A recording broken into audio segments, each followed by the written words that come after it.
Bienvenue au podcast Sac du Car. Mon nom est Didier Orméjus. Cette semaine, je vais être accompagné, comme à l'habitude, par Marc-André Chaloux. En compagnie de Marc-André, on va parler du camp d'entraînement des Alouettes.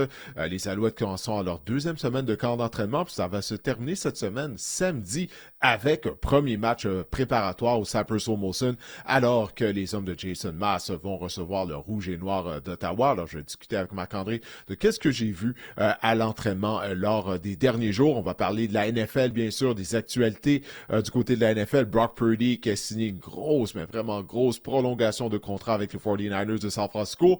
Et il va y avoir des joueurs de la NFL qui vont participer au tournoi de flag football lors des Jeux de Los Angeles, lors des Jeux olympiques de Los Angeles en 2028. Et on va terminer l'épisode en beauté, comme on le fait à toutes les semaines, avec la chronique Fantasy Football de Marc-André. Alors, cet épisode du podcast Sac du Car commence à l'instant. Guillaume, par la musique.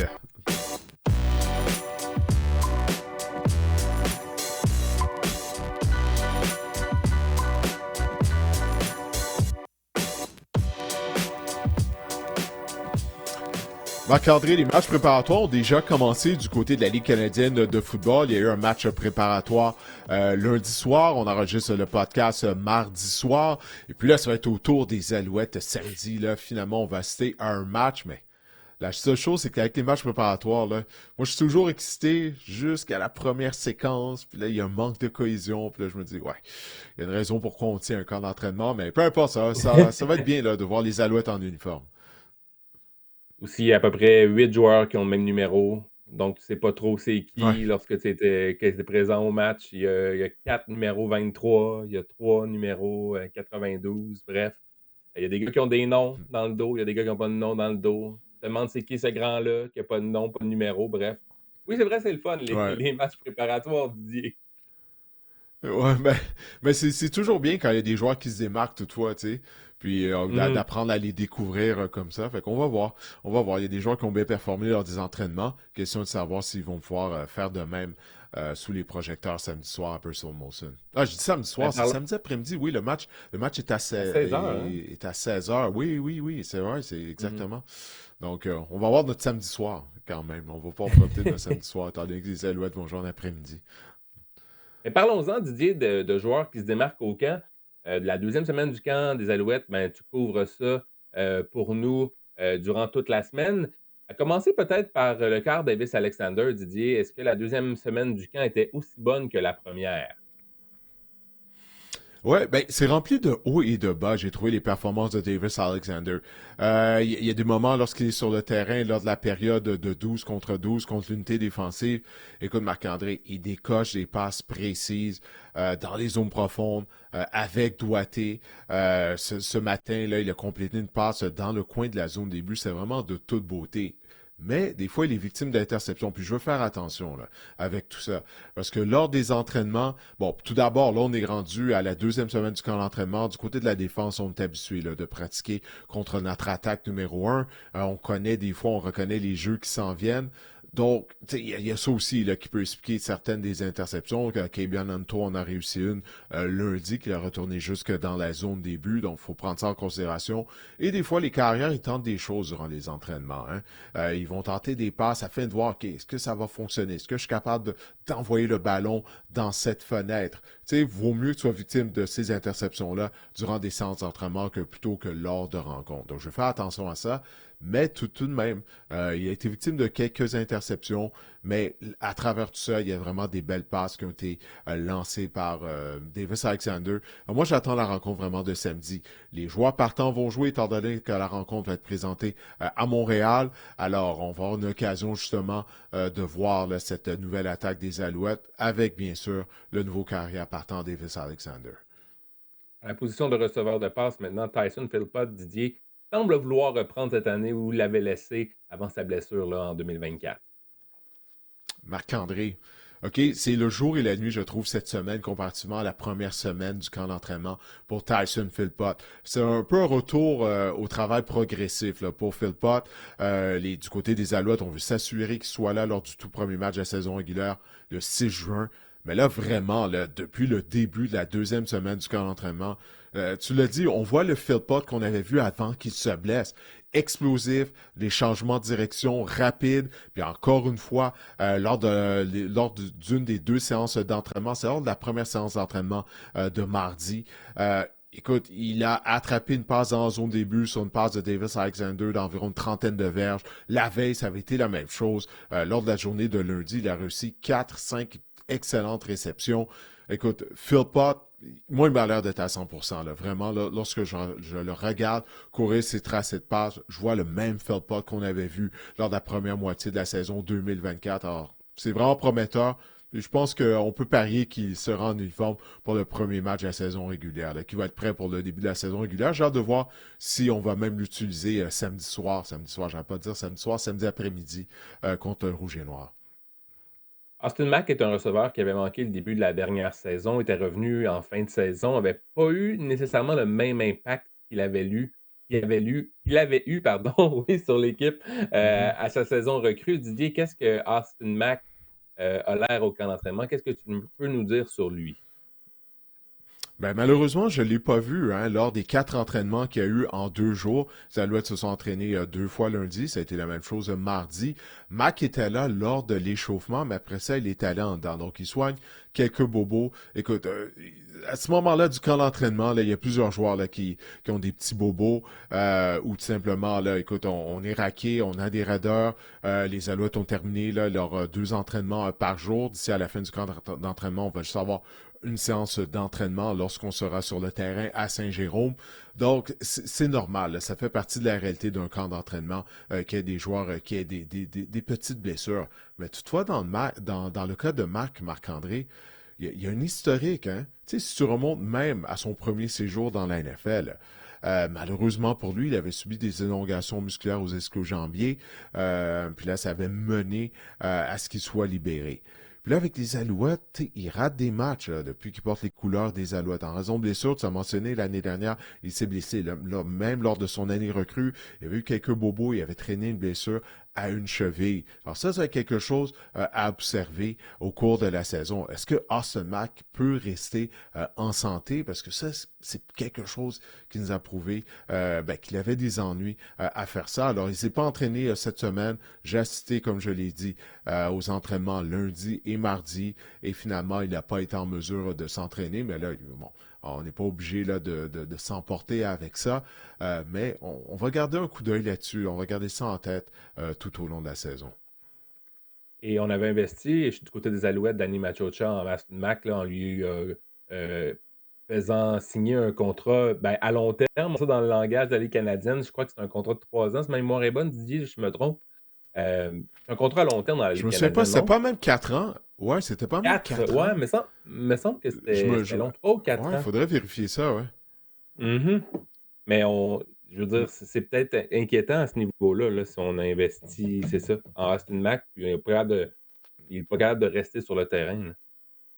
Moi, ben, comme je te dis, je veux pas partir en peur, là. Tu sais, il y a des joueurs qui ratent Mhm. des entraînements au cours du camp. Écoute, ce matin, Jeff Quentin-Arcou était pas en uniforme. On lui a donné congé. Alors, c'est normal. Tu sais, Tyler Snead s'était pas entraîné lundi, mais là, il était sur le terrain mardi, puis il a vraiment bien paru lors de la séance d'entraînement. Donc, c'est pour ça, là, je veux pas qu'on s'emporte avec ça, mais je pense que c'est quelque chose qui doit être mentionné quand même. Il avait signé 4 ans l'année dernière, donc il lui reste 3 ans à Ouais, son c'est ça, hein, contrat, ouais. Austin Mack. Ouais, Ouais, c'est vraiment rare, exactement. ça, de contrat de 4 ans dans la Ligue Ouais, canadienne, ouais. effectivement.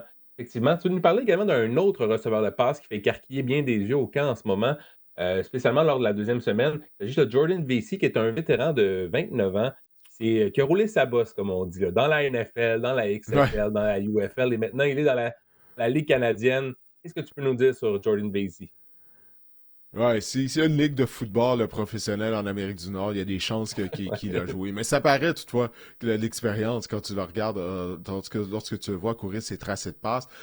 Puis là, tu parlais tout à l'heure, tu disais, bon, il y a plusieurs joueurs qui portent le même numéro. Ben là, c'est le Ouais. cas, là. Vézy porte le numéro 18, c'est le même numéro que Nate Beauchemin, le choix de deuxième ronde, porte du côté de la défense. Donc, si les deux font l'équipe, ben là, on va devoir. Il y en a un des deux qui va devoir changer de numéro, ça c'est certain. Mais Vesey est vraiment intéressant, Marc-André. C'est un bon receveur de passe. Premièrement, son gabarit. 6 pieds 3, 221 livres sur le site web des Alouettes. J'avais mes doutes, je le voyais en action sur le terrain, bon, de loin. Mais là, je l'ai interviewé après l'entraînement de lundi. Puis moi, je mesure 6 pieds 4 pouces. Puis je peux te dire, il mesure réellement 6 pieds 3 pouces. Il a un bon gabarit. Et j'aime son attitude également lorsque j'ai eu l'occasion de m'entretenir avec lui. Il est très humble, puis il est heureux d'être ici. Il est natif de l'Alabama. Alors lui, c'est ce qu'il disait en entrevue. Tu sais, écoute, il a été membre de 5 équipes de la NFL, comme tu disais tout à l'heure. Il a joué dans la XFL, dans la UFL. Puis, lui, il est heureux, justement, de son parcours, parce qu'il dit c'est grâce au football que j'ai pu rencontrer plusieurs gens, que j'ai pu vivre dans plusieurs villes. Puis là, maintenant, il se retrouve au Canada. Alors, lui, il adore son expérience en général du football. Mais en plus de ça, c'est tout un receveur de passe. Puis moi, j'ai hâte de voir qu'est-ce qu'on va faire. Parce que s'il joue bien lors des matchs préparatoires, les autres équipes vont le voir.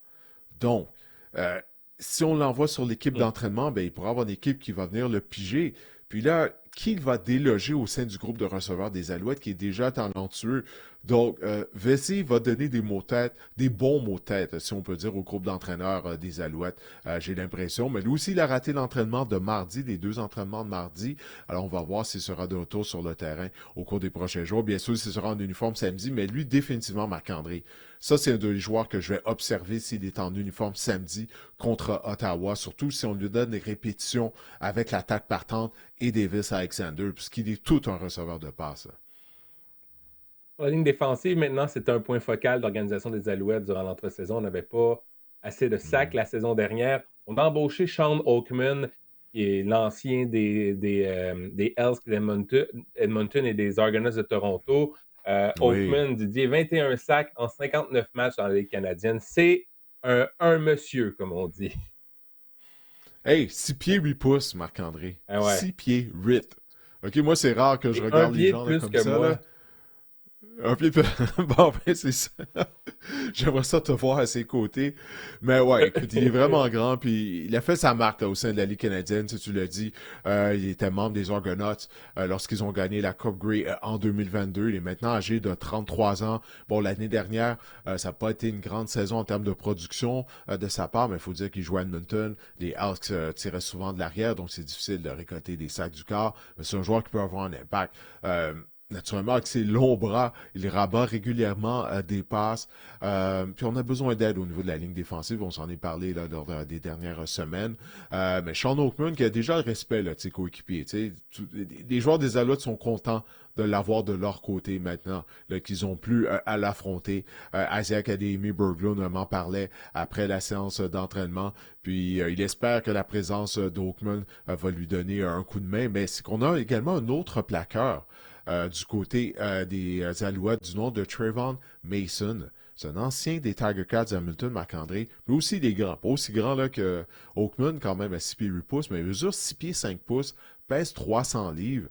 Avoir ces deux joueurs-là sur le terrain, au centre de la ligne défensive en même temps, j'ai bien hâte de voir comment les carrières vont faire pour repérer leur receveur de passe s'il reste à l'intérieur de la pochette. Puis il y a d'autres joueurs au niveau de la ligne défensive également que j'ai hâte de voir en action samedi. Il semble qu'on a ajouté vraiment de la profondeur au niveau de cette ligne défensive-là. Les joueurs semblent être talentueux, mais la question de savoir est-ce qu'ils vont pouvoir être productifs lors des matchs, ça reste à voir. Chose certaine, c'est quelque chose que l'organisation a mis l'emphase et c'est de bon augure. Et Sean Oakman, Didier, est le meneur pour les sacs du corps dans l'histoire de l'université Baylor. Lorsqu'il évoluait dans les rangs universitaires. Donc ça, c'est intéressant. Parlons maintenant des unités spéciales. José Maltos, avec la retraite de David Côté, José Maltos devient l'homme de confiance de Jason Maas. C'est une belle histoire, le José Maltos, qui est mexicain, qui retourne même chez lui au Mexique durant l'entre-saison. Il m'a même expliqué cette semaine que c'était difficile là, de trouver un terrain de football où on peut pratiquer les bottes de précision. Oui, parce que, écoute, il y a des terrains de soccer, mais des terrains de football, il n'y en a pas beaucoup. Où est-ce qu'il habite? Au Mexique. Alors, si bien que, il n'y a même pas de poteau de but. Imagine-toi, c'est un botteur de précision. Puis là, Maltos me disait qu'il doit visualiser les poteaux des buts. C'est de cette façon-là qu'il s'entraîne. Il effectue ses bottées comme s'il y avait des poteaux des buts, mais il n'y en a pas. Il les imagine dans sa tête, imagine-toi. Puis là, il y a Byron Archambault, l'entraîneur des unités spéciales, qui nous disait, ouais, osez nous envoyer des vidéos des terrains où il s'entraîne. Il y a des trous et tout, mais malgré tout, il s'entraîne. Puis la réputation d'être travaillant. Jason Maas a dit cette semaine, c'est quelque chose qu'il admire en José Maltos, mais il l'avait mentionné également la saison dernière. Alors, David Côté a pris sa retraite. Maltos est l'homme de confiance. Puis, aujourd'hui, il a réussi un botté de précision sur une distance de 53 verges lors de l'entraînement. C'est pas nécessairement le botteur qui a la jambe la plus puissante, mais sur 53 verges, il l'a réussi relativement assez facilement. Alors, Maltos qui a perdu du poids en plus, Marc-André, tu sais, il est un peu plus svelte qu'il ne l'était l'année dernière. Donc, clairement, il prend ça au sérieux là, d'être l'homme de confiance de Jason Maas au niveau des bottées de précision. Alors, on va voir s'il va pouvoir répéter les succès qu'il a eu l'année dernière. C'est un peu comme Davis Alexander au poste de quart. Il a eu du succès en relève à David Côté, qui a eu une bonne saison, mais là, d'être le partant là, dès le début de la saison, j'ai hâte de voir s'ils sont en mesure là, de connaître autant de succès. As-tu demandé son taux de réussite avec des poteaux imaginaires? Non, je vais pas demander. J'aurais dû. Ça aurait été une bonne question. Je pense que ça l'aurait fait rire si j'avais demandé ça. Imagine, je crois que dans sa tête, ça doit être 100%. Je pense pas qu'il doit s'imaginer en train de rater des bottées de précision, là. C'est mental, un botteur. Pour lui, c'est 100%, c'est sûr. Il a tous eu. Ouais, j'imagine. Donc, tu l'as mentionné plus tôt, les partants vont être en uniforme. Ils vont disputer la rencontre, du moins une portion de la rencontre samedi, le match préparatoire. Donc, c'est à 16h, c'est au stade Percival Molson. C'est contre le Rouge et Noir d'Ottawa. Donc, Oui. Didier, j'ai bien hâte de voir ce match-là. J'ai bien hâte de voir que la nouvelle mouture là, des Alouettes, et même c'est l'occasion aussi pour des nouveaux venus, des nouveaux visages de pouvoir se mettre en évidence. C'est toujours intéressant de voir ça du côté du match préparatoire. Même si tu me dis que la cohésion, la chimie, le timing, le rythme est rarement là, spécialement en début de match. Ouais, c'est ce qui arrive. Écoute, les deux rencontres préparatoires des Alouettes vont être contre le Rouge et Noir. La semaine suivante, ils vont jouer vendredi à Ottawa. Mais écoute, la rencontre va être diffusée sur les ondes de RDS. Les deux matchs préparatoires le seront. Alors, ça va être une belle occasion justement pour les gens de regarder là, des joueurs qu'on a mentionnés lors de l'épisode d'aujourd'hui, comme Jordan Vesey ou d'autres joueurs dont on a parlé la semaine dernière, puis de les voir en action. Alors, samedi après-midi à 16h, c'est bien sûr un rendez-vous. On passe maintenant à l'actualité dans la NFL, Didier. Grosse nouvelle aujourd'hui, ça vient tout juste de tomber en fin d'après-midi. Les joueurs de la NFL, les propriétaires ont voté pour que les joueurs de la NFL puissent participer aux Jeux olympiques de Los Angeles en 2028 en flag football. C'est vraiment une énorme nouvelle, mais on sait déjà que la NFL, ça fait quelques années là, qu'on met le flag football de l'avant en prévision justement de pouvoir participer à ces jeux-là. Si les gens nous ont écoutés, Marc-André, les conversations qu'on a eues lors de la dernière année, ils peuvent pas être surpris là, de voir que les joueurs de la NFL vont participer au tournoi de flag football lors des Jeux de Los Angeles en 2028. Parce que comme je l'ai répété à plusieurs reprises lors de la dernière année, la NFL utilise le flag football comme un outil afin justement de rendre le football un sport international, afin d'augmenter les revenus. Le flag football est un sport qui est très inclusif pour les gars, pour les jeunes filles, et puis c'est moins intimidant de jouer au flag football. Alors là, maintenant, les joueurs de la NFL, ben, ils ont obtenu le feu vert d'y participer. J'ai lu que ça allait être un maximum d'un joueur par pays représenté qui va pouvoir participer aux Olympiques. Donc, il n'y aura pas une équipe là, qui va avoir, qui va avoir une douzaine de joueurs. Ouais, c'est ça. Donc, en tout cas, j'ai bien hâte de voir ça. Travis Kelce pourrait pas être dans la même équipe, de ce que je comprends. Exact, les deux ne pourraient pas représenter les États-Unis. C'est exactement, ça serait seulement un joueur des Chiefs qui pourrait représenter les États-Unis, mais si on a, on vient de parler d'José Maltos avec les Alouettes, si jamais les Chiefs auraient un joueur mexicain, ben là, lui, il pourrait représenter toutefois le Mexique. Donc, une limite d'un joueur par pays. Toi, qu'est-ce que tu penses de ça? Es-tu excité, là, soudainement, de voir le tournoi de flag football aux Jeux olympiques de 2028? C'est sûr que que la présence des joueurs de la NFL, ça augmente l'intérêt pour ma part, mais j'ai quand même une petite pensée. Il y a des critiques hein, dans ce nouvelle-là, Didier, parce qu'il y a déjà une équipe de flag football des États-Unis. C'est des gars qui n'ont pas fait de carrière dans la NFL, qui savent jouer au football. Ils ont même gagné des championnats. Le corps arrière, j'oublie son nom, là, de l'équipe de flag football, est quand même assez connu. Fait au niveau international et sur les médias sociaux. Donc, c'est un peu plate pour eux. Je me mets dans leur peau. Ils vont se faire tasser par des gars comme Tyreek Hill, mais justement, juste à l'idée de voir des Tyreek Hill, des Jahmyr Gibbs représenter les États-Unis au flag football, moi, ça m'emballe au plus haut point. Mais j'ai une petite pensée là, pour l'équipe qui, en ce moment, l'équipe nationale de flag football américaine, mais il y a plusieurs joueurs là, qui vont voir leur rêve brisé, même si c'était leur rêve à eux, là, ils sont mis à jouer au flag football pour pouvoir un jour participer aux Olympiques, représenter leur pays, leur nation, gagner une médaille, puis on va se faire tasser. Il y a quand même deux côtés à cette médaille-là, mais oui, en tant que partisan de football de la NFL, je suis vraiment emballé de voir ça. J'ai hâte de voir des gars comme Tyreek Hill, comme Jahmyr Gibbs, comme Bijan Robinson, des corps arrière comme Patrick Mahomes, représenter les États-Unis aux Jeux olympiques. Ouais, ben c'est un peu comme au hockey, lorsque les joueurs ont commencé, les joueurs de la Ligue Exact. nationale de hockey ont participé aux Olympiques pour la première fois, je me souviens bien, c'est lors des Jeux de Nagano en 1998. Ben c'est ça, les joueurs d'équipe nationale ont dû être mis de côté, là, les joueurs qui représentent le Canada à l'année longue ou presque, qui participent à la Coupe Spangler et tout ça. Donc c'est un peu le même scénario qui va arriver, mais moi j'ai hâte de voir ça parce que là, le Canada, qui va représenter le Canada? Les meilleurs joueurs de football canadien jouent dans la Ligue canadienne.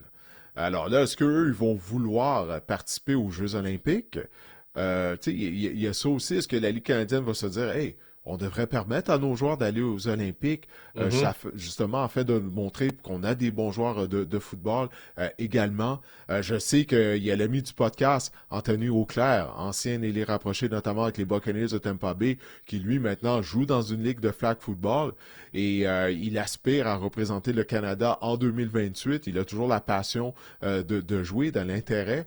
Alors non, ça va être intéressant de voir ça également du côté de l'équipe canadienne. Puis tu sais, on parle des gros noms de la NFL, t'en as mentionné quelques-uns, mais flag football, c'est différent. Donc, est-ce que les Ben, c'est ce États-Unis que je m'en allais vont te nécessairement demander. gagner la médaille d'or? Tu sais, Mhm. Mais c'est ce que je m'en allais te c'est la demander. Je ne sais question pas que je si me pose. la transition se fait aisément. Est-ce qu'un bon joueur de football est un bon joueur de flag football? Je suis pas expert. Là. J'ai jamais vraiment joué au flag football, à part au parc avec des amis là, ou dans une ligue Mhm. organisée. Mais je me demande si la transition se fait bien, si un bon joueur de foot est un aussi bon joueur de flag foot. Je serais curieux de Ben, voir ça. J'imagine qu'il y a des gens qui vont se pencher sur la question. je crois que la transition. Écoute, on va devoir avoir Anthony Auclair au podcast. On va devoir le réinviter, Mhm. là, justement, pour lui poser la question. Mais je pense que la transition du football contact au flag football est plus facile que de faire la transition du flag football au football contact. Parce que là, c'est deux sports complètement différents. On s'entend là-dessus. Mais c'est un sport violent. Le football avec contact, c'est un sport de collision. C'est même pas un sport de contact, c'est un sport de collision. Donc, c'est pas tout le monde qui joue au flag football qui est nécessairement intéressé de se faire frapper solidement. Alors, donc, je pense que la transition du football contact au flag football devrait être plus facile. Mais c'est du quoi? On va inviter Anthony Auclair, là, parce que là, c'est vraiment de mise, maintenant qu'il joue au flag football en plus, puis il va pouvoir nous partager son témoignage de comment cette transition-là se fait. C'est une bonne idée. En tout cas, j'aimerais ça avoir son input là-dessus, savoir si vraiment c'est ça. Point de vue de transition, point de vue du jeu, point de vue Ouais, des moi aussi. stratégies, point de vue des habiletés aussi. Ça peut avoir des choses qui diffèrent. Bref, ça serait intéressant de l'avoir au podcast pour qu'il nous explique ça, c'est sûr. Parlons du touche-push, Didier. Va-t-on le bannir, le touche-push, ou va-t-on pas le bannir, le touche-push? Ben, les propriétaires, là, justement, là, ils ont des rencontres, là, les propriétaires à Mhm. Minneapolis. Puis là, ils sont supposés voter cette semaine là, afin de décider si on va bannir ou non le touche-push. Donc, on doit demeurer encore une fois dans l'attente de ça. Il me semble que j'avais lu que ça devait se passer mardi ou mercredi. Fait que là, ils ont voté en faveur d'envoyer les joueurs aux Olympiques. Alors, j'ose croire que mercredi, ben, une décision devrait être prise. Peut-être que lorsque vous allez écouter ou regarder cet épisode du podcast, bien, le vote aura été fait. Mais encore une fois, Marc-André, moi, je sais que tu es un partisan des Eagles de Philadelphie. Moi, je suis neutre dans tout ça. Mais je trouve que c'est d'essayer de pénaliser une équipe qui excelle à une facette d'un jeu. Il y a des gens qui disent « Ah, c'est un jeu de rugby, c'est pas un jeu de football. » Moi, personnellement, j'ai pas de misère avec le touche-push. Je me dis c'est aux autres équipes de l'exécuter aussi bien. Il y a juste une équipe qui est en mesure de le faire. Puis les arguments de « Ah, ben c'est une question de protéger les joueurs et tout. » Ça fait combien d'années là, que les Eagles utilisent le touche-push? Au moins 3 ans. Puis j'ai jamais vu un joueur être blessé lors de ce jeu-là. L'idée derrière tout ça, c'est que on tente d'interdire à un joueur de ligne offensive d'assister le joueur en possession du ballon. Donc, c'est comme ça qu'on va interdire le touche-push, mais ça va amener aussi l'interdiction de d'autres jeux qui sont spectaculaires, comme tu sais, l'espèce de mêlée de rugby, là, qu'un porteur de Oui, c'est ballon ça, j'allais utilise dire. Ben l'arrêté oui. toujours debout, puis les joueurs, Ouais. un homme de joueur se met pour le pousser peut-être 5, 10, des fois 15 verges, mais on ne pourra plus faire ça non plus. Donc, ça aussi, là, Non. c'est un jeu spectaculaire. Oui. Ouais, ouais, non, je suis d'accord avec toi. Moi, c'est un jeu que j'aime voir lorsque ça arrive, tu sais, puis tout le monde aime voir Mhm. ça. T'entends les gens dans le stade, la réaction de Oh, la foule. ouais. Lorsque tu penses que le joueur est arrêté, ben ouais, puis là, ça comment? Tu veux-tu refaire ça, la réaction de la foule? Comment? Oh, puis là, le monde applaudit. Ouais. Ouais, c'est ça. Mais c'est ça, tu sais, les gens se lèvent de leur siège lorsqu'il y a ce Mhm. genre de jeu-là. Alors, pourquoi le bannir? En tout cas, j'ai hâte de voir, je suis curieux de voir le résultat du vote. Eagles et Bills, Didier, ont obtenu un premier jeu ou un touché sur 87% de leurs tentatives de faufilade assistée. Le reste de la ligue est à 71%, mais c'est sûr que les Eagles et les Bills sont l'équipe qui l'ont utilisé le plus depuis 2 ans. Maintenant, les propriétaires vont également voter sur une proposition qui est venue des Lions de Détroit de changer le format des éliminatoires, c'est-à-dire maintenant euh, que les équipes vont être classées, il va toujours avoir 4 champions de division, mais les équipes vont être classées maintenant en lien avec leur fiche. Ça veut dire qu'une équipe qui est repêchée, une wild card, comme exemple les Vikings l'année dernière, mais pourrait grimper jusqu'au deuxième rang et se voir décerner un match à domicile au premier tour éliminatoire. Moi, c'était clair. Moi, j'ai, moi, j'ai aucun problème avec ça. Moi, j'ai aucun problème avec ça. Mhm. Sérieusement, je trouve que c'est quelque chose, ça fait longtemps que moi j'y pensais. Je me dis, il me semble que c'est ça qu'on devrait faire. Tu sais, c'est correct, tu termines au premier rang de ta division, ça te permet de te qualifier automatiquement pour les éliminatoires. Mais après ça, si tu te qualifies en éliminatoire avec un dossier de 9 et 8, puis il y a une équipe qui a une meilleure fiche que toi, ben, moi je pense que c'est cette équipe-là qui devrait disputer le match éliminatoire à domicile. Pourquoi pas? Moi j'aime ça. Toi, qu'est-ce que tu en penses de ça, de cette proposition? Moi aussi, j'aime bien ça parce que ça va permettre aussi à des matchs de fin de saison d'avoir de plus grandes significations. Exemple, les Eagles ont reposé leur partant lors de la dernière semaine contre Hmm. les Giants la saison dernière. Et ça va permettre à des Ah, équipes tu vois, j'avais même pas justement de pensé à ça, c'est vrai. toujours vouloir améliorer leur fiche pour grimper au classement. C'est arrivé souvent dans les dernières années que des champions de division étaient assurés lors de, je sais pas moi, la semaine 14 ou la semaine 15. Il y avait peut-être 2 ou 3 matchs qui étaient non significatifs.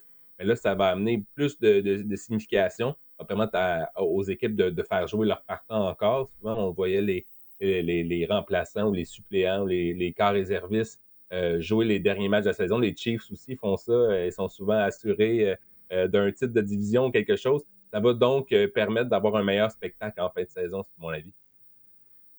Ouais, non, c'est vrai, c'est un bon point, ça, j'avais pas pensé à ça. En tout cas, j'espère que c'est ça qui va se produire si jamais ce nouveau règlement est adopté. Encore une fois, les propriétaires sont supposés voter sur cette proposition, oui, au cours de la semaine. Brock Purdy a fait sauter la banque, Didier. Il a signé une entente de 5 ans d'une valeur de 265 millions de dollars, donc 53 millions de dollars par année. Pas mêlant, il va gagner plus Ouf. par semaine au cours des 5 prochaines saisons, 2,9 millions exactement.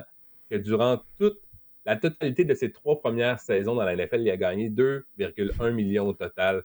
Donc, félicitations à Brock Purdy d'avoir été chercher ce contrat et c'est amplement mérité, c'est mon avis. Hey, je suis d'accord avec toi. Quelle histoire, Marc-André. Le dernier joueur repêché là, lors du repêchage de 2022, hein, c'est bien ça? Purdy, qu'il a été Mhm, repêché 2021 ou 2022? 2022, ouais, c'est ça. Dernier joueur mhm. repêché. Dernier choix de la septième ronde. Devenu carrière partant, puis là maintenant, il est récompensé. Je pense, tu sais, peu importe, là, parce que je sais qu'il y a des gens qui critiquent tout le temps Brock Purdy et tout. Ils disent que c'est un résultat du système des 49ers de San Francisco. Ben, on peut-tu prendre quelques secondes pour lui lancer des fleurs? Parce que choix de septième ronde, t'es même pas supposé, OK, de tailler une place au sein de la formation, surtout à la position de carrière. Mais là, d'être en mesure de devenir un des bons carrières de la NFL, de décrocher ce genre de contrat-là, regarde, c'est tout à son honneur. Là. Écoute, parce qu'il ne faut pas oublier que les Niners avaient repêché, c'est quoi, au troisième rang du repêchage, hein, Trey Lance. Il a Mhm. sauvé l'emploi de John Lynch, le DG, et de Kyle Shanahan, parce que Lance a été un flop monumental. Puis, généralement, on ne survit pas à ça. Mais le fait qu'on a repêché Purdy en septième ronde, puis que Purdy est devenu un bon joueur, ça a sauvé leur emploi, vraiment. Donc, il mérite pleinement ce contrat-là. Je me souviens, lorsque la saison s'était terminée, je me disais, ah, il va sûrement avoir un contrat qui va avoir une valeur moyenne par année de 40 millions de dollars environ, mais le marché a tellement changé depuis la fin de la saison régulière avec l'augmentation du plafond salarial, une augmentation de 30 millions du plafond salarial. Alors, moi, j'ai pas de misère avec ça, parce que si on jette un coup d'œil, on a préparé un tableau, si on y jette un coup d'œil, un tableau des carrières les mieux payées en moyenne par année, regarde Purdy se situe où? Tout juste, il est entre Jared Goff et Tua Tagovailoa. Puis moi, je trouve qu'il est dans la catégorie de ces carrières-là. Je sais pas, toi, qu'est-ce que t'en penses, personnellement. Absolument, Mais moi, je trouve absolument. que, ouais, c'est mérité, ouais. Ouais. En Puis, en fait, tout cas, depuis, attends de depuis voir le la, prochain contrat de Lamar Jackson maintenant. Ouf. ouais. Depuis la semaine 14 en 2022, c'est la semaine que Brock Purdy a pris les rênes des 49ers de San Francisco. Brock Mhm. Purdy est premier pour les verges par passe tentée. Il est dans le top 5 pour le QBR, le QB rating, là, la cote d'efficacité des quarts, et les verges par la passe. Donc, c'est amplement mérité. Et il représente, Brock Purdy, 19% seulement, ben seulement, 19% de la masse salariale des 49ers de San Francisco. C'est quand même bon pour le 14e rang dans la NFL. Ça veut dire que 14 quarts euh, qui ont un plus gros impact sur la masse salariale de leurs équipes respectives. Au premier rang, c'est Joe Mhm. Burrow avec près de 25% de la masse salariale des Bengals va à Joe Burrow et son contrat. Tu sais, Brock Purdy est également connu du succès en éliminatoire. Il a une présence au Super Bowl. Il y a 4 victoires en éliminatoire. Suscité d'une blessure contre les Eagles il y a 2 ans, je crois. Je Ouais, pense bien sûr, au que coude, lors du on aurait match éliminatoire, ben oui. exactement, ça aurait pu, on aurait pu parler peut-être Finale de de 2 présences au conférence, en Super plus. Bowl. Exact, ouais. Mhm. On aurait pu parler de deux Ouais, présences au Super Bowl. Oui, vas-y. ouais. Non, puis une chose qu'il faut pas oublier dans le cas Purdy, là, tu sais, c'est pour ces dénigreurs, c'est qu'en plus de ça, là, je pense que l'attaque des 49ers, pas je pense, c'est clair que l'attaque des Niners est meilleure avec Purdy qu'elle ne l'a jamais été lorsque Jimmy Garoppolo était le carrière partant. OK? Donc Purdy, pour ses dénigreurs, moi, je trouve que les gens le critiquent tout simplement parce qu'il a été un choix de septième monde. Mais c'est un carrière solide, là. Ça, il n'y a aucun doute là-dessus. Puis les Niners, eux, ils ont été occupés hein, lors du dernier mois. Parce qu'il y a également Fred Warner qui a mérité une grosse prolongation de contrat en plus. Hein. Le secondaire de ligne le mieux payé de la NFL, Fred Warner, au cours des derniers Pour jours. la deuxième fois de sa C'est drôle parce carrière. C'est la deuxième fois de sa carrière qu'il devient le secondaire de ligne le mieux payé. oui, oui, oui. C'est drôle parce que la position secondaire, ça a été une position un peu comme. C'est l'équivalent de la position de porteur de ballon, mais en défense. Hmm. C'est une position qui a été un peu dévalorisée au cours des dernières années, puis on se rend compte là, qu'il y a un retour un peu du balancier. Alors qu'on s'est rendu compte que peut-être que les secondaires, c'est plus important qu'on pense au niveau des. Dans une équipe de football. Et oui, tu parlais de Fred Warner, 3 ans, 63 millions de dollars, et on a signé également George Kittle, là, 4 ans, 76,4 millions de dollars récemment. Moi, ça veut dire que les 49ers, vraiment, on a ciblé des joueurs qui sont nos pierres angulaires, nos piliers, puis on va tenter par la suite de Trent Williams. Je peux ajouter à ça Christian McCaffrey, même Brendan Ayuk. mais on va essayer justement après ça de rajouter des joueurs beau bon pas cher, comme on dit, pour essayer de venir Mhm. entourer ces joueurs-là. Mais on a vraiment ciblé des joueurs spécifiques, des joueurs de renom, des joueurs qui, selon les 49ers, vraiment sont, comme je l'ai dit, nos piliers, nos joueurs d'impact, nos joueurs qui vont nous faire avancer. Je pense pas. Moi, ça me lance un message. En tout cas, moi, je le vois comme un message de la part des 49ers. On n'est pas en reconstruction. On a ciblé des joueurs. On est là pour avancer. Puis, il faut les prendre au sérieux encore en 2025. Ouais, ben on a recidé le noyau, là, finalement, de cette équipe-là, des 49ers. Souviens-toi, durant la période des joueurs autonomes, durant l'hiver, là, tu sais, on en avait parlé, là, les Niners avaient perdu plusieurs joueurs. Ben, c'est ça aussi, là. Fallait faire de la place financièrement, parce qu'on savait que Brock Purdy, fallait lui donner une prolongation de contrat, et la même chose avec Fred Warner, et même George Kittle. Donc, on avait un plan du côté des 49ers de San Francisco, on l'a exécuté, puis là, on va voir qu'est-ce que ça va donner sur le terrain durant la saison, puisqu'on est allé quand même d'une certaine cure de rajeunissement du côté des Mhm. Niners à certaines positions. On a beaucoup investi là, au niveau du repêchage, au niveau de la ligne défensive. La ligne défensive des Niners est plus la même depuis quelques années. J'ai hâte de voir ça. Mais écoute, on a signé nos piliers. Alors ça, on va Mhm. voir si les Niners vont pouvoir retourner en éliminatoire après avoir été exclus des matchs d'après-saison la saison dernière. Je pense que John Lynch et Kyle Shanahan se sont rendus compte que finalement, Brock Purdy, il est bon, puis on n'en a pas d'autres. On n'en a pas trouvé d'autres de Brock Purdy. On a essayé de repêcher Trey Lance, ça n'a pas fonctionné. On avait Sam Darnold dans notre cours, ça n'a pas fonctionné. On a signé on a fait signer une entente quand même assez volumineuse à Jimmy Garoppolo, ça n'a pas fonctionné. Donc, je pense que Brock Purdy s'est amplement mérité pour conclure là-dessus son contrat. Et je pense qu'il va peut-être, justement, il va mener le bateau des 49ers à bon port au cours des prochaines saisons. Ouais, définitivement. Ben écoute, Marc-André, on va se tourner maintenant du côté du fantasy football, puisque tu as préparé une chronique pour nous cette semaine, comme tu le fais à toutes les semaines. Puis tu crois qu'au cours du mois de mai, là, depuis le début du mois de mai, il y a des joueurs dont leur valeur en termes de fantasy football a augmenté, malgré le fait qu'il n'y a pas eu de matchs qui ont été joués, il n'y a pas eu de transactions, toutefois il y a eu le repêchage à la fin du mois d'avril. Alors, je cède la place. Explique-nous ça. Là. Quel est le premier joueur là, dont tu veux nous parler? C'est des joueurs souvent qui, si on regarde le paysage global de l'équipe, ben, je veux dire, c'est des joueurs qui ont été favorisés, c'est-à-dire qu'on n'a pas fait d'addition à leur position au repêchage ou via le marché des joueurs autonomes. C'est qu'on les a entourés également. Et mon premier, à la position de carrière, j'aimerais vous parler de Justin Fields, des Jets de New York, qui au niveau fantasy, vraiment, est le carrière numéro 12 au niveau fantasy. Il est derrière des gars comme Justin Herbert, comme Jared Goff, comme Kyler Murray. Puis honnêtement, je l'ai toujours dit, là, depuis que je fais des chroniques fantasy avec toi, Justin Fields, au niveau fantasy, il est hyper payant. C'est un gars qui, en ce moment, je prendrais avant ces trois quarts-là que je viens de vous nommer. Justin Fields a vraiment survécu au repêchage. On pensait que les Jets allaient euh, repêcher un corps arrière, peut-être, pour développer. Mais non, on a décidé de ne pas repêcher de carrière. Son réserviste, le corps réserviste en ce moment, c'est Tyrod Taylor et deux gars que je connais pas. Euh, dans la hiérarchie des positions. On a décidé plutôt, afin d'aider Justin Fields, de solidifier la ligne à l'attaque avec Armand Membu.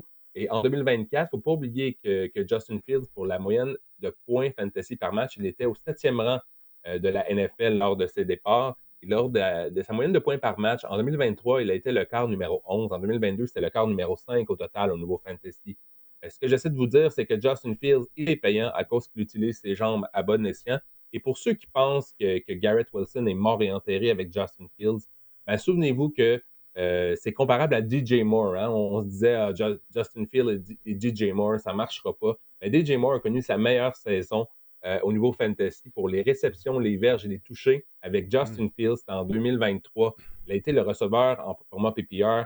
DJ Moore numéro 6. Donc, pour moi, il y a déjà une connexion. Le Garrett Wilson et Justin Fields se sont connus dans les rangs universitaires. Je pense que faut pas compter, faut pas laisser pour mort Garrett Wilson. Je pense que Justin Fields pourrait être un corps payant. Assurément, un corps pas trop sexy, mais je pense qu'il pourrait vous rapporter gros. On parle ici d'un corps dans le top 10, dans le top 8 au niveau fantasy à la fin de la saison. tellement d'enthousiasme dans ta voix quand tu nous parles de Justin Fields. J'ai hâte de voir ça. En termes de fantasy football, c'est vrai, regarde les chiffres, là, tu viens de les mentionner. Il est productif. En termes de vrai football, là, c'est autre chose. Mais j'ai hâte de voir ça. Les Jets sont intrigants, là, avec un nouveau régime et tout, nouveau carrière, nouvel entraîneur-chef, nouveau DG. Non, j'ai hâte de voir ça. Moi, j'ai l'impression qu'on va courir avec le ballon. Puis après ça, on va attaquer les zones profondes avec le bras de Je Justin pense, Fields. Bref. Et, je ben, pense que, ben, possiblement. je Ben, pense que, ouais, vas-y. vas-y, mais je m'en allais dire, je pense que ce coup-ci des Jets, on est parti sur des bonnes bases. Je vais peut-être me tromper, ce commentaire va peut-être mal vieillir, mais je pense qu'on fait les choses de la bonne façon pour une fois. Ben, c'est l'impression que j'ai, moi aussi. Je partage ton sentiment, mais à cause que c'est les Jets, je dois mettre le frein. Je dois mettre le frein. Puis Ouais. Justin Fields, il est limitant en tant que passeur, mais tu sais, on a deux porteurs de ballon qui sont talentueux. Plus Justin Fields, ses jambes, on connaît ses talents de coureur. Il y a, il y a une recette, là. Tu sais, Aaron Glenn, c'est un excellent coordinateur en défense. L'unité défensive des Jets, elle a du talent. Courir avec le ballon, limiter le nombre de possessions des adversaires, provoquer des revirements. Tu sais, je peux voir la recette qui pourrait être utilisée potentiellement par Aaron Glenn. Les Jets, ça va être une équipe au niveau fantasy qu'on va pouvoir avoir des rabais sur les joueurs. Même Brees Hall, là, on va avoir un rabais cette saison. Il n'a pas connu une grosse saison, Brees Hall. Ouais. Je veux Ils sont dire, pas ça va être repêchés aussi des. haut que Ça va l'année être, dernière. non. Il va avoir de la valeur au niveau des Jets. Le Garrett Wilson, Brees Hall, Justin Fields, même. On a parlé de Mason Taylor la semaine dernière, qui est quand même le champ libre là, pour avoir du succès au niveau fantasy. C'est une équipe intrigante, Ouais. les Jets, au niveau fantasy. C'est sûr qu'on est au Ouais, mois de mai. On s'en reparle au mois de mais juillet, c'est août. les Jets. Mais Faut au mois pas de trop mai, ouais. s'emballer. Sinon, Ouais. on va le regretter rendu au mois d'octobre. Là. Ah, C'est les Jets. c'est sûr, c'est sûr. Maintenant, Chase Brown, demi à l'attaque canadien des Bengals de Cincinnati. Pourquoi tu crois qu'il a pris de la valeur, là? Le porteur de ballon numéro 12 au niveau fantasy en ce moment est entre l'année dernière, Chase Brown, lorsque Zach Moss s'est blessé pour la saison, lorsque Chase Brown a pris les commandes du champ arrière des Bengals de Cincinnati, entre la semaine numéro 4 et la semaine numéro 17, il a été le porteur de ballon numéro 6 au niveau fantasy dans toute la NFL. Donc, il était peut-être parmi les 6 meilleurs porteurs de ballon au niveau fantasy l'année dernière. C'est 229 portées, ciblées 65 fois par la passe. À partir de la semaine numéro 9, il y a eu en moyenne 24 opportunités. Vous pensez que les Bengals, là, c'est une équipe qui va passer le ballon à outrance? Ben oui, entre autres, mais il y a aussi Chase Brown et son utilité. Il est utilisé pendant 85% des jeux. Et on avait même été chercher Khalil Herbert l'année passée en fin de saison pour essayer de lui enlever peut-être une charge de travail, puis on s'est rendu compte que c'était pas une bonne idée. C'était vraiment Chase Brown qui est comme une vache à lait. Il est explosif.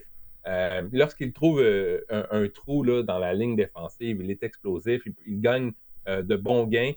Zach Moss est de retour cette année et on a seulement repêché en sixième ronde Taj Brooks, qui est un porteur de ballon spécial, utile. On dit qu'il a de bonnes mains, là, qui est utile dans le jeu aérien, mais je pense que Chase Brown vraiment a le champ libre pour connaître une saison exceptionnelle de beau fantasy. Porteur de ballon numéro 12, je trouve ça quand même, c'est une bonne balance.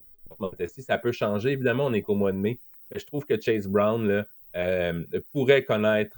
On parle ici encore là, un porteur-ballon dans le top 10, dans le top 8. Il a quand même été porteur-ballon, comme je le disais, porteur-ballon numéro 6 la saison passée, lorsqu'il était utilisé comme porteur-ballon numéro 1 des Bengals. Je ne vois pas qu'est-ce qui pourrait mal aller ou pourquoi qu'il ne pourrait pas répéter ce genre de production-là cette saison. Ouais, surtout qu'il n'y a personne dans la charrière vraiment pour lui voler Mhm. des portées. Alors, ouais, non, je suis d'accord avec toi. Puis ça, ben, écoute, les Bengals vont avoir besoin de marquer des points. Là. Ça, il n'y a pas de doute Mhm. là-dessus. Là. Ils font la guerre à Trent Rickson, leur En seul plus. bon joueur à peu près en défense. En plus, bref, on aura l'occasion d'en parler. Mais ouais, non, Chase Brown pourrait vraiment avoir une bonne saison en termes de fantasy football. Maintenant, DeAndre Swift des Bears de Chicago. L'année dernière, à pareille date, il y a des grandes attentes envers les Bears, mais si vous écoutiez le podcast, je vous avais prévenu, je n'avais pas cru aux Bears de Chicago, puis j'ai eu raison finalement. On va voir ce que ça va donner avec Ben Johnson. Je suis un peu plus optimiste, la ligne à attaque est améliorée, puis est-ce que tu penses justement cette ligne à attaque-là améliorer le fait que Ben Johnson, ben, il utilisait le jeu au sol avec les Lions de Détroit, tout ça, ça pourrait être une recette bénéfique pour DeAndre Swift? Mais c'est justement ça l'argument, hein. Tout le monde dit la ligne à l'attaque est améliorée, ça va bénéficier à Caleb Williams, mais pourquoi ça bénéficierait pas à DeAndre Swift? qui est le porteur de ballon numéro 27 au niveau fantasy. Euh, DeAndre Swift, c'est un porteur de ballon qui cadre bien avec la philosophie, selon moi, de Ben Johnson. Il est dans le top 24 à la position de porteur de ballon. Ça, c'est un porteur de ballon numéro 2 lors de 4 de ses 5 saisons dans la NFL. C'est sûr que ce qu'on lui reproche, c'est une vision souvent de jeu discutable. Il est dans les pires porteurs de ballon pour les verges après contact, mais sachez que ce n'est pas un gage d'insuccès au niveau fantasy. Devon Achane, l'année dernière, était parmi les pires à cette statistique-là. Karen Williams aussi, qui a connu une saison fantasy quand même remarquable, qui est parmi les pires porteurs de ballon pour les verges après contact. Joe Mixon aussi, année après année. Donc, ce n'est pas un gage d'insuccès, ce genre de statistiques-là pour DeAndre Swift. Il a été le porteur de ballon numéro 16 en format PPR la dernière fois que Ben Johnson était son coordonnateur offensif avec les Lions. Ça, c'est intéressant aussi. Par contre, encore là, on n'a pas fait d'addition du côté des Bears à la position de porteur de ballon. On envoyait tous les porteurs de ballon de la QV 2025 de la Terre avec les Bears. Finalement, on n'en a pas repêché un seul. C'est une bonne valeur en ce moment avec une ligne à l'attaque revampée. Je pense que, comme je viens de le dire, en résumé, ça va également aider DeAndre Swift, Roschon Johnson. Donc, il y a une bonne valeur en ce moment. Porteur de ballon numéro 27. Si DeAndre Swift obtient le nombre d'opportunités que je crois qu'il peut obtenir, il va facilement fracasser ce numéro-là et s'insérer, selon moi, dans le top 20 à la position. Bon, le prochain joueur dont tu veux nous parler, c'est Rashee Rice, un receveur de passe des Chiefs de Kansas City. Là, il va être de retour. Alors, pourquoi tu penses que Rice, ben justement, là, il a augmenté sa valeur? Là? Il est de retour à l'entraînement, Rashee Rice, et je regardais les médias sociaux des beat reporters, là, des reporters des Chiefs qui disaient qu'il paraît phénoménal sur le terrain, qu'il n'y a aucune répercussion de ses blessures subies l'année dernière. Et également, on a appris récemment que ses ennuis légaux, ça pourrait se prolonger jusqu'en 2026, dans le sens que ça pourrait ne pas se régler avant 2026. Donc, pour 2025, pour la prochaine saison, Rashee Rice devrait être à son poste. Il est le receveur numéro 19 en ce moment au niveau fantasy. Numéro 19, c'est vraiment bas pour Rashee Rice. Je veux juste vous rappeler qu'il a obtenu en moyenne 21 points fantasy par match la saison dernière dans les 3 matchs qu'il a disputés en format PPR. C'était le receveur de passe numéro 3 en PPR lors des 3 premières semaines, derrière Puka et Ja'Marr Chase seulement. Et lors des 13 derniers matchs auxquels il a participé, donc c'est depuis la semaine 12 en 2024, il a obtenu 93 réceptions, 1044 verges et 6 touchés. C'est vraiment des statistiques assez éloquentes, merci. Il sera la cible de numéro 1 de Patrick Mahomes. On sait que Travis Kelce a ralenti. On sait que Xavier Worthy, je le vois quand même comme un gars qui pourrait avoir une amélioration, qui a un bon potentiel, mais je le vois quand même plus comme un gadget dans cette attaque-là. Rashee Rice devrait exceller sur des poules de format PPR parce qu'il va recevoir du volume. Ici, il est en santé et il pourrait facilement, selon moi, intégrer le top 10 à la position de receveur de passe en format PPR. Ouais, écoute, moi, j'avais presque oublié Rashee Rice avec la blessure qu'il a subie, mais c'est vrai qu'il connaissait un bon début de saison avant de se blesser. Maintenant, dernier joueur dont tu veux nous parler, c'est Calvin Ridley des Titans du Tennessee.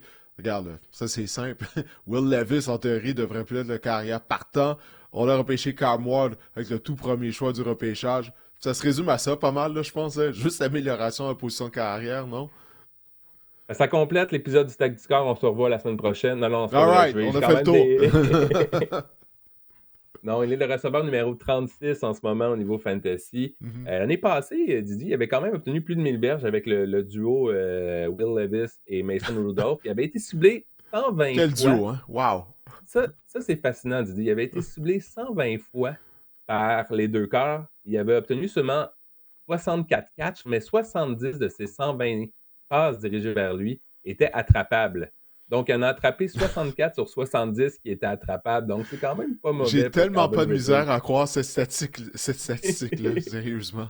Ça a pas de sens. Quand j'ai vu ça, j'étais comme ça n'a pas de sens, mais c'est plausible. Mais ouais, c'est ça, quand tu peux y penser, t'es comme, ah ouais, ok, avec le duo Levis-Rudolph, ouais, ok, ça a du sens. Ouais. Les autres receveurs qui sont présentement avec les Titans, on parle de Tyler Lockett et de Van Jefferson. Donc, je pense que Calvin Ridley va être la cible numéro 1 du nouveau corps Cam Ward. Et on sait, justement que le corps est amélioré et c'est même pas comparable à ce qu'on avait la saison dernière avec Cam Ward. Et on sait souvent les corps recrues. Euh, euh, Ça vise le receveur numéro 1. On n'a qu'à penser à Michael Penix l'année dernière, là, qui s'est mis à cibler à outrance en fin de saison Drake London. Et la situation de Calvin Ridley me fait penser un peu à celle de Terry McLaurin. On disait que c'était un bon receveur de passe, qui n'avait jamais un corps arrière pour lui lancer le ballon, un bon corps arrière pour lui lancer le ballon. Et l'année dernière, avec Jaden Daniels, on a vu vraiment Terry McLaurin connaître du succès au niveau fantasy. Il a explosé là, en termes de toucher et de verge. Donc, moi, je vois un peu écoute, ça pourrait être la même situation pour Ridley avec Ward. Donc, receveur numéro 36, je le vois facilement effectuer un retour dans le top 20 à la position. Parce qu'il ne faut pas oublier, là, Calvin Ridley, c'est un receveur talentueux quand même.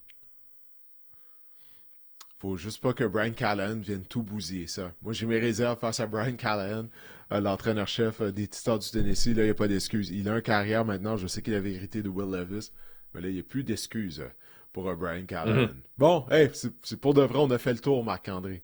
On a fait le tour. All right. Alors, écoute, hey, je remercie de ta contribution à l'épisode du podcast. On remercie bien sûr Guillaume, sans qui rien ne serait possible, ou à peu près.